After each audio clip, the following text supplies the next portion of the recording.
Hello friends, welcome back. So now in this session we will learn exception handling in Spring REST application. So if you see our REST controller, I will show you the REST controller and you just observe that this REST controller is throwing directory contact exception. If you see any method, if you see all methods are throwing exception, directory exception, directory contact exception, directory contact exception, all methods are throwing the same exception, or that is a chances that might the controller can throw different type of exception. It depends, or it's a possibility all are throwing same exception, or some of the methods may throw other type of exception, some of the method may throw other type of exception. So what happen if this endpoint throw exception? How it will be handled? Who will handle that exception? Because this one we are calling from our postman, and you see directory not contact not found, it is coming here. So in this case someone should be there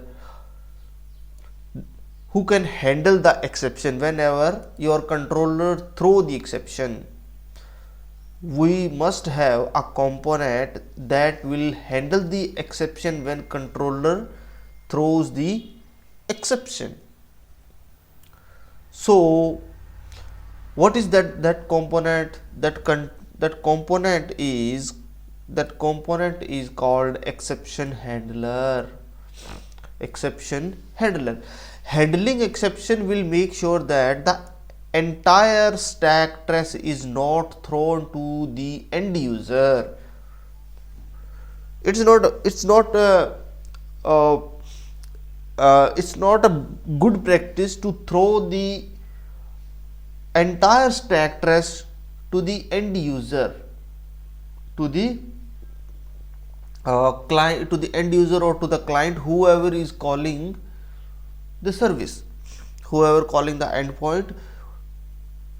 That person should not able to see the entire stack trace. He should know only the information, why it is failing, what is happening. That's it.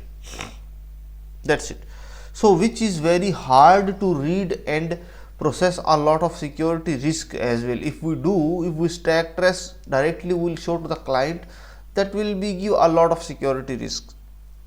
So with the proper exception handling routine, it is possible for an application to send customized message during the failure and continue without being terminated abruptly. So that is exception handling, and that will be achieved through at the rate REST controller advice annotation. We have seen in our Spring session the module that is called aspect oriented programming. What is aspect oriented programming? The cross cutting concerns we are separating from business logic. Cross cutting concerns we were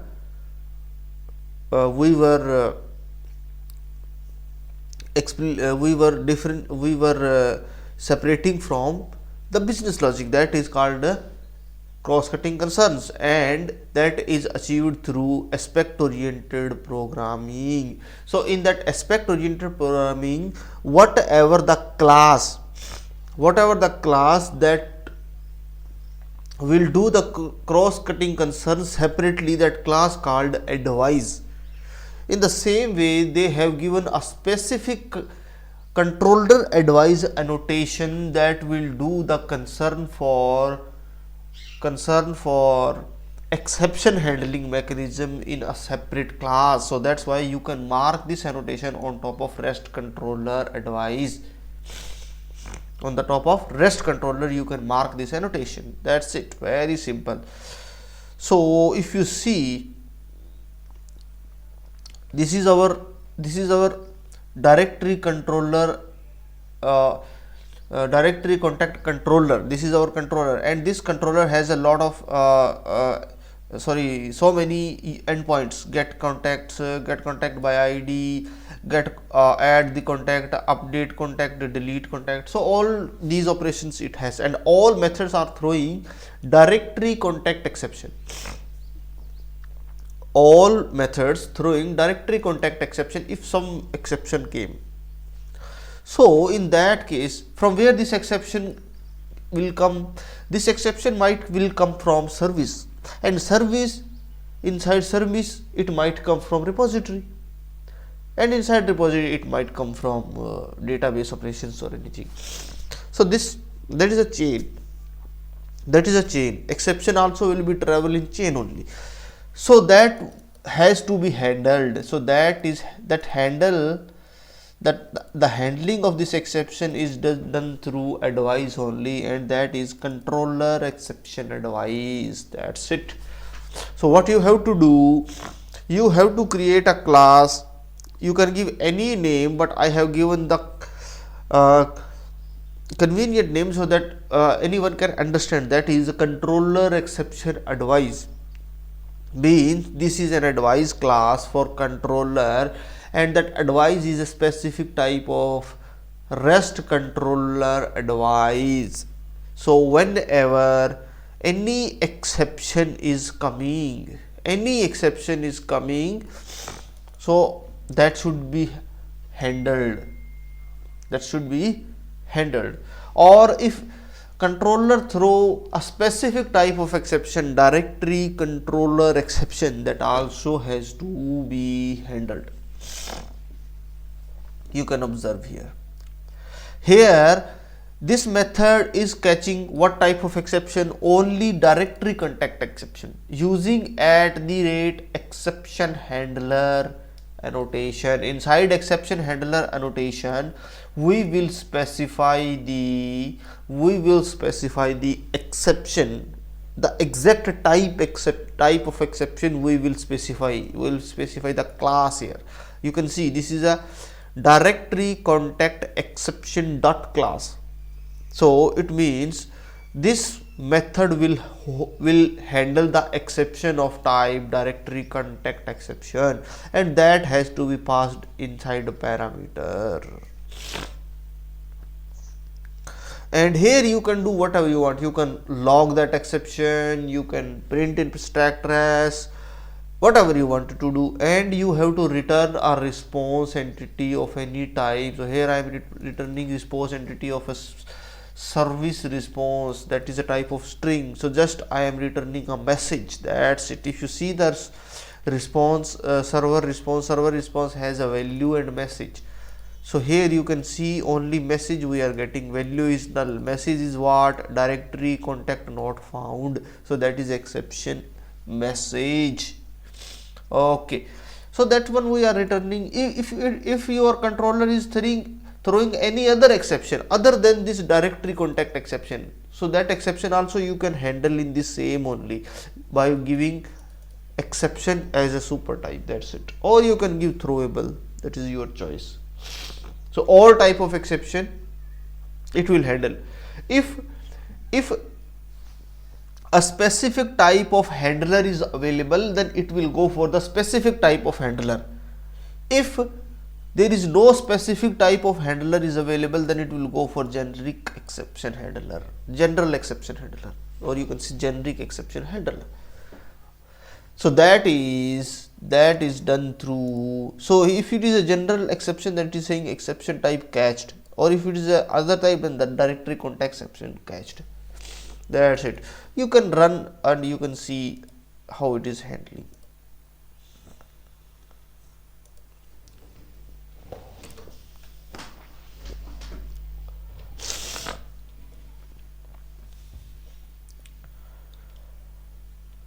Okay, so let it be started and I will show you.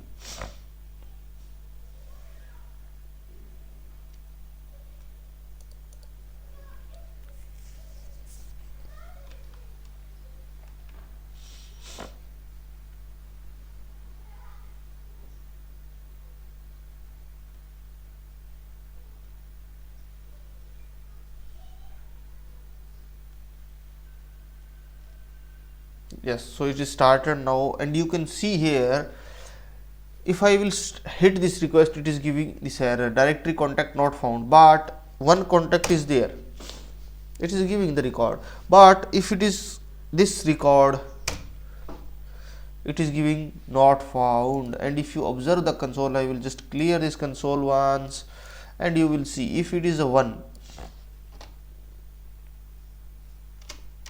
yes, sorry, just clear this one, give it 1 only. So for 1, if you observe the console, it is saying getting directory contact, and directory contact is returning a response, 1 record found. But if I give 100 like that, 1000, then it is saying directory contact not found, value is null, and directory contact not found, and it is saying directory contact exception type catched. You can see from where this is printing, this is printing from here, directory contact exception type catched. Okay, and if you give here this one, so this one is coming from which one? Now, failed to convert a value from java.lang.string to required type of long, because this value cannot be converted to long, so it is handling which exception type catched. So it is handling using this method. Now the exception is being handled by exception, the second method. But if it is throwing an exact type of exception, directory contact exception, then it is being catched by this one, being handled by this method. But if the exception type is not matching with directory contact exception, then exception will be catched by exception handler of type generic exception.class type. Okay, so in this way we can handle the exceptions in Spring REST. Okay, next is data validation. In Spring MVC also we have seen the data validation. So this is the same approach for data validation. This is the same approach. So sometime the RESTful web services might need data in a certain standard that should pass through specific constraints. So what if the data is not in format as needed by RESTful service? By default, Spring Boot provides some implementation for validations. Bean Validation API provide a number of annotations that are self-explanatory. Suppose the following annotation can be used for data validation, like digits, email, numbers, max, min, positive, not empty, null, not null, not blank, null, pattern, past or present, past, future.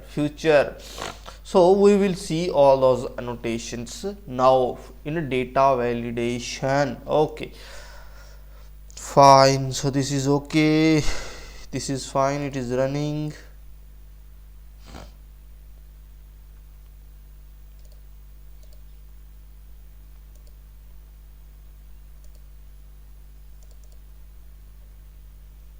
Okay, so if you see, I have created a validation test controller. With some of the methods. So this is a REST controller. And this will accepting a validation test DTO. Here one method is there, validation test. Here one method is there, validation test, and that validation test is accepting a request body of validation test DTO, and if any error will come, that will be collected into this errors, and if has any error, then it will get all the errors, it will get all the fields or all errors it can get, and all the errors it is appending into message, and this message it is returning. You can get all fields or you can get all errors also. Okay, so you can see here, this is that error, and we are applying here if condition. If has error, then what you have to do, you will get fields error, so it will return of a field error. So inside this field error, what will be there? Field name will be there, and field what will be the error, that also will be there, error message, field and default error message. Or if you want to get only message, then you can do dot get all errors, that will return object errors. Inside that object errors, what will be only the object name will be what? Validation DTO test. And what will be the default error? Default error whatever will be, you can get a default message. Or if you want to get it from separate fields, for separate fields, if you want, you can get that also. Okay, fine. Or if there is no error, then directly you can return the response. Currently I'm returning the same response, but if it is has any errors, then in that case I am returning messages in form of errors. Okay, fine. So let's see. First I will show you what is validation test DTO. We know the data will be transferred in form of DTO only. So inside DTO's validation test DTO, what we have done, I have created some fields like string type ID, string type name, string type email, big integer type, that is mobile number, big integer type mobile number, number A integer, number B integer type, number B integer type, number C also integer type. But why these three? Because that one should be not negative, another should be positive, another should be minimum 50, maximum 100. Date, that should not be null, date A is required, date A should be past or present, not null. That another date B, but that date is a java.utl date, this is java.sql date, java.sql.date, this is java.utl date. That also you can use to mark with the @ future, past, present, any date. Okay, past also you can use, but you can use local date or local date and time also you can use. Okay, fine. So these all are the annotations. So let's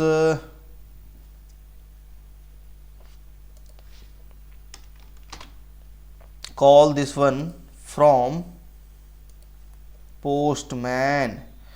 So just copy this URL, this is a post one, and the URL is validation test, URL is validation test, not add contact, validation test. Sorry, what happened, something different copied. Okay,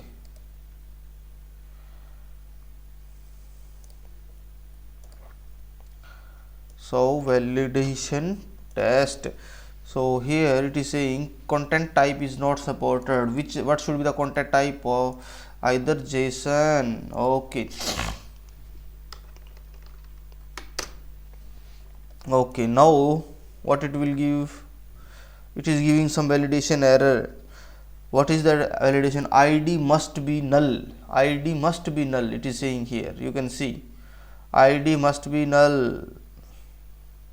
Validation DTO.id must be null. Yes. So what you have to do? You have to give ID. ID is equals to null. Now if you run, the first error ID should be null is went here. Why ID is null? Because if you see data validation, if validation DTO you see ID not null, ID must be null.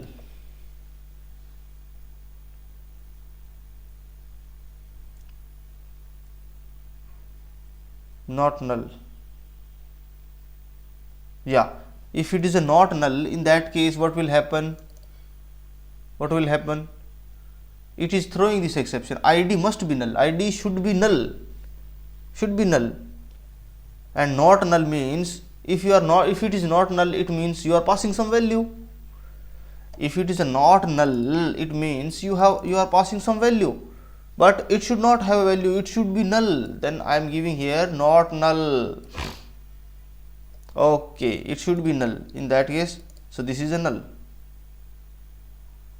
Okay, so ID will be null. Next one is you can see from here. You can see from here it is saying date A is required. Date A is required. Okay, so I will copy this one and give here date A. Date A is required, like 2020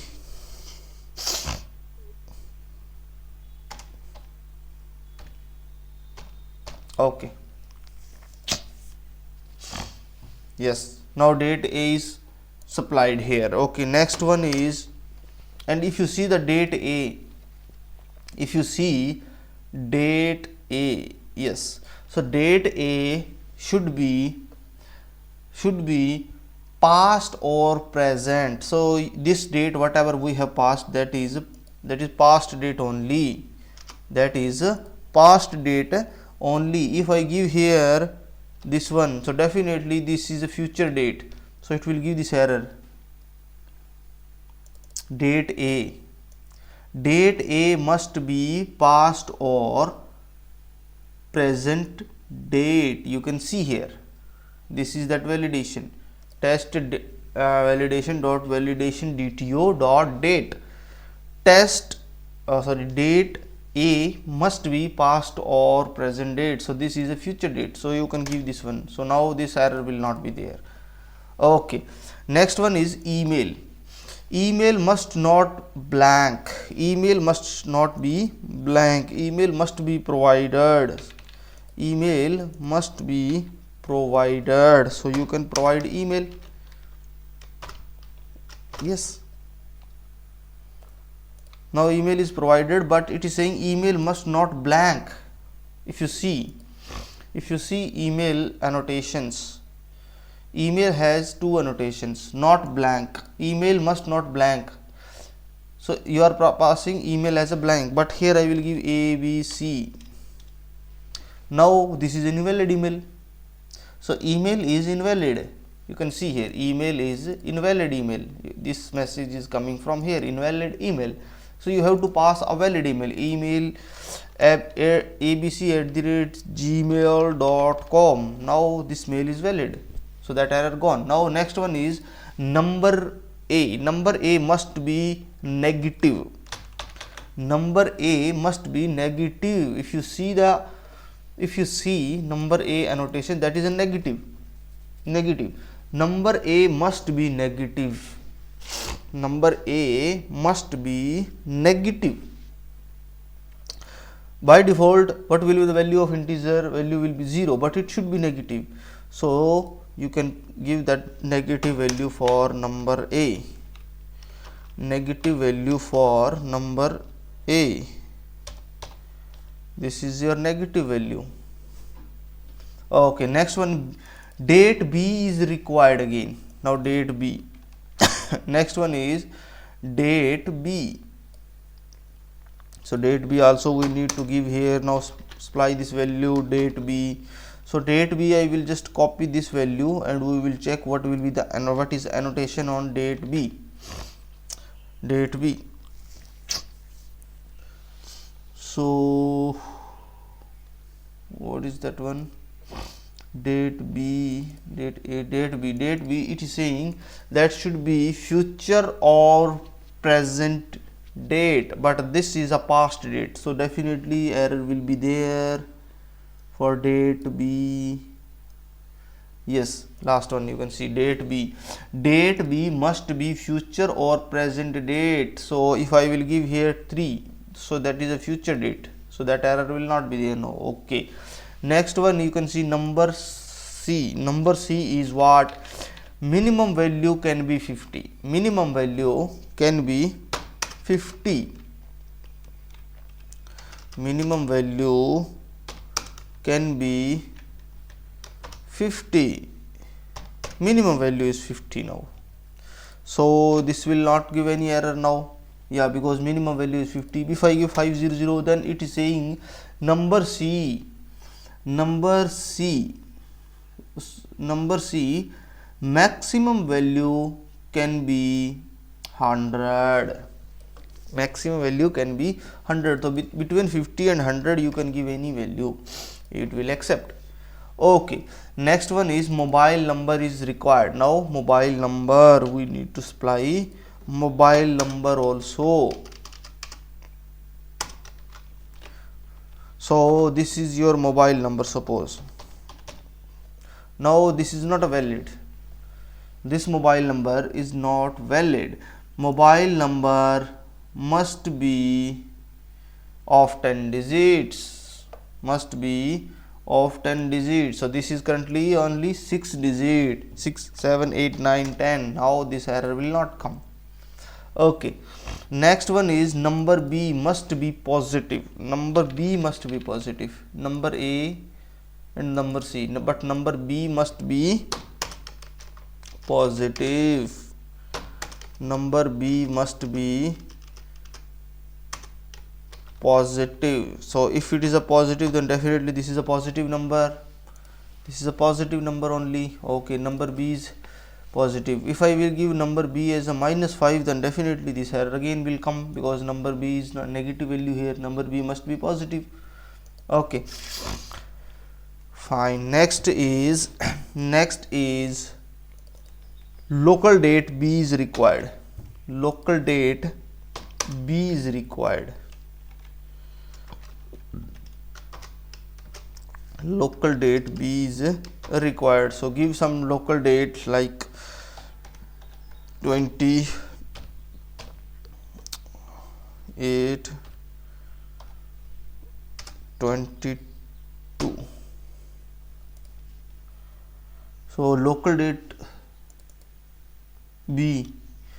Okay, local date B is required. Oh, that is okay. Now local date, that is local date B. Now is local date. Local date is required.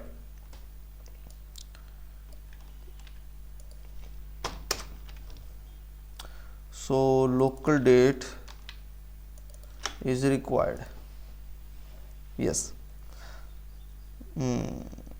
Cannot parse this one.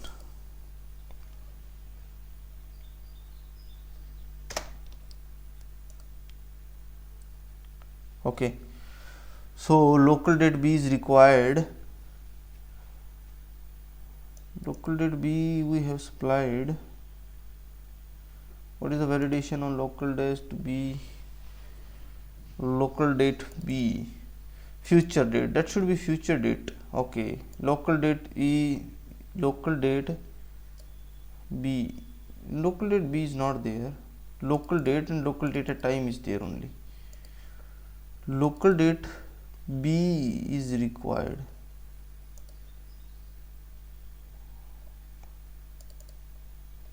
But there is no local date B.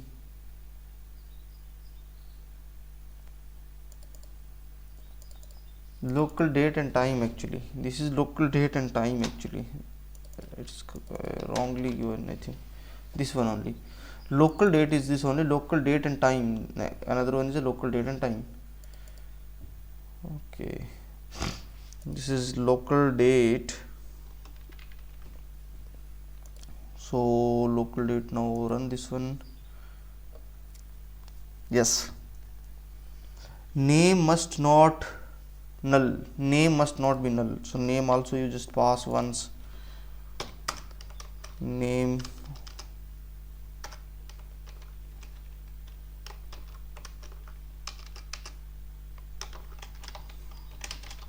Okay, name is not null now. Next one is local date is required. Sorry, so this is local date only, local date and time is required. So this is your local date and time also you need to give, like hour, minute, second, I think. Yes, fine. Next one, last one is pending. Local date must be future date. So this is your local date, that must be a future date. So now this is a future date and it's a past. You can see all values are successfully passed and it is giving the same record. If it is a passing, then it is returning the same record. If you see, if you observe, local date must be past date, local date time must be past, local date time must be past. Yeah, so this is a past only, this is past only, local date time. Okay, fine. Number, this one we have seen. Date, that should be past or present date. Okay, present or future date, future or present date. Okay, so in this way we can use all these annotation: null, not null, null, not null. Null means if it is a null, not null means id must be null. If it is a not null, if its value is supplied, then it will throw exception, reverse condition. Not null means if the value is not null, it means you are supplying value, but that is invalid. You should not supply value for id, like that. Okay, fine. Correct. So this one is called validation. If you mistake any validation, like name, for name if you made any validation problem, so it is giving this validation is not passing, name is invalid, because name cannot contain any digits, any numerical value cannot have name. And if you see the name pattern, because for name we have given pattern is this one. First it should start with from uppercase, then it should have alphabets, the combination of uppercase, lowercase, anything it can have, or it can have a space also. So that is called name. So this name is not matching with this pattern, so that's why this name is invalid. Now this will pass. If you make the first character as a lower, then also it will throw that exception, invalid name. You have to make name this way only. Okay, so this is called validation. Validation for what? Validation for DTO. This is validation for DTO. The validation for DTO we can do using these annotations, @digits. And where is these annotations available? That annotations are available under jakarta.validation.constraints package. Inside this Jakarta, these annotations are available. Okay, fine. Okay, fine, that is okay. This is Hibernate validations you can add, or you can add that. Next one is so okay, this is fine. This is that controller only that we have seen. Inside this controller, what you have to give. So inside this controller, one thing that you have to keep in your mind always, you have to check with if errors dot has error condition. and inside that one you can get either all the fields or get all errors, and you can append those errors inside this string builder and you can return. So this is that error it will come. And another way you have to and another, this is the first one, you have to first step you have to check for errors using this if condition. And the second point is you have to have this errors parameter. And where is this errors parameter available? This errors parameter is available under org.springframework.validation.error. This error object is available under org.springframework.validation.errors. Okay, inside this one, this is available. Fine. And that should be immediate after @request body or @model attribute. It should be immediate. You can see after request body validation test DTO validation, immediate after that one it is errors. It should not be like that. I can give after this one I can give any other parameter and last I will give errors. No, it should not be like that. It should be immediate after from request body or @model attribute. Okay, and @valid annotation will do the validation. If you don't mark this valid annotation, the validation will be skipped. Validation will not work at all. Okay, so this valid annotations you have to mark, and this valid annotation is available where jakarta.validation.valid.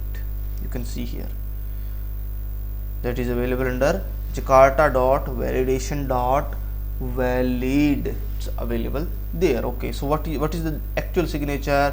@valid annotation you have to mark. After that one @request body.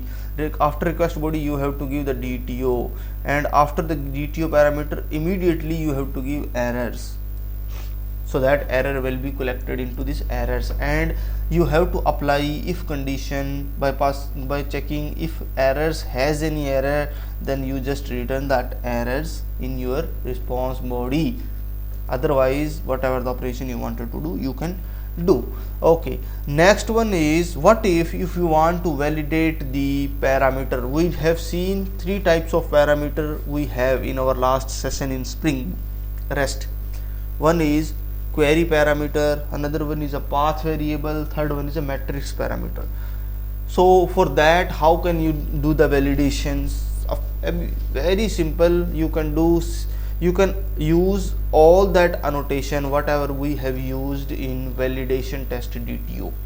Same annotations you can use like not null, null, pattern, min, max, whatever, digits, whatever annotations you want to use, you can use that same annotations for your URI parameters or URI data. We have seen in the last session how many types of URI data we have. If you see, we have these three URI data: query parameter, path variable and matrix variable. We have seen, you can see my last session there. I have explained what are these three parameters, how we should use those. So here we can do the validations for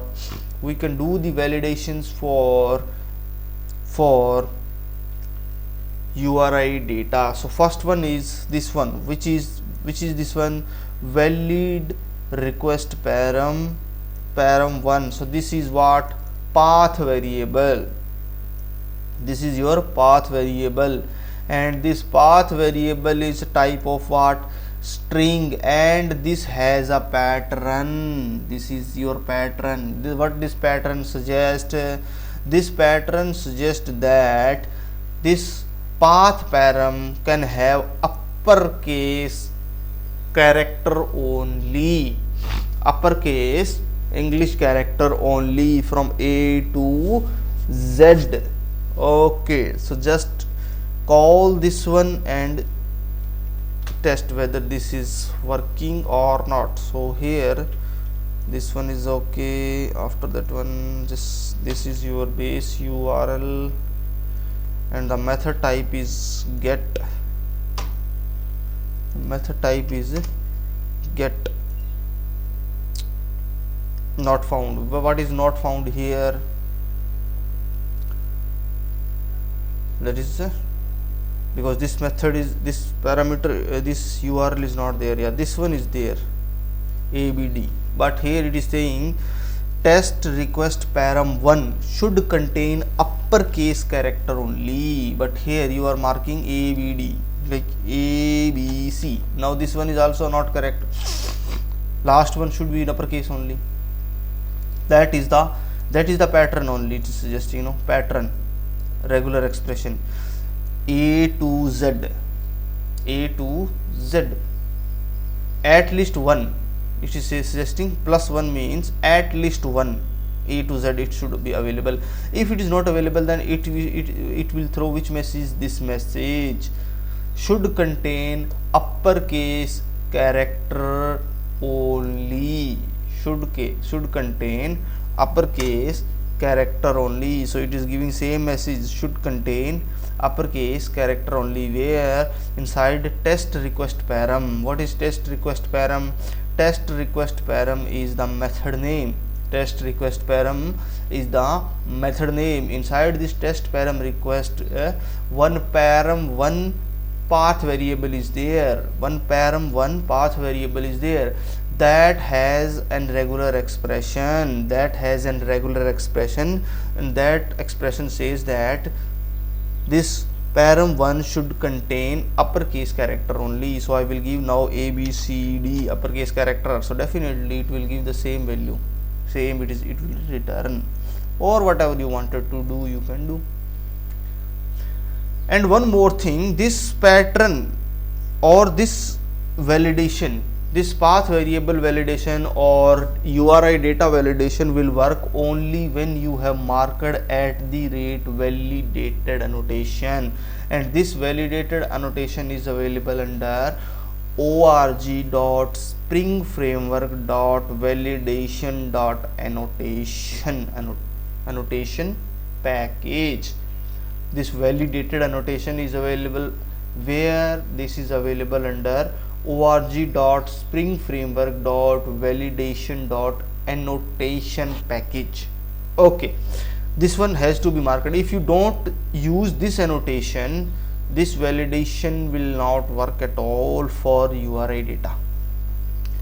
If you don't use @validated annotation on top of class level, this URI data validation will not be work. Okay, and if you don't use this @valid annotation that is available under Jakarta.validation package, if you don't use this annotation before to request body of DTO, then the validation for DTO annotations will not work. These annotation will not work if you don't use this @valid annotation inside method parameter. Okay, next one is another example. This example is now for what? This is not for path variable, this is for request param. Yeah, another type of parameter is there. No, first type, request param. For request param also you can use any annotation. Here I am giving mobile number long. So this mobile number long has, you can mark more than one annotations. It's any annotations you can mark, n number of annotation. Here if you see, only one annotation is marked. We have used only one annotation, that is a pattern, but here we have used minimum. This should be, if it is not this should, then it should throw this exception. And another annotation we have used digits, that's telling digits should be 10 digits should be, and if it is not matching, then please give this exception. Friction, there should be no friction part at all. So this is, and request param mobile number, that is a long, and this is your mobile number, that's it. So now this annotations valid request param 2, if we check valid request param 2, now this is a request param, so it means definitely that has to be separated by question mark or interrogation symbol. Mobile number is 123456, but this is not a valid mobile number. So what it is saying, test request param 2. What is test request param 2? Test request param 2 is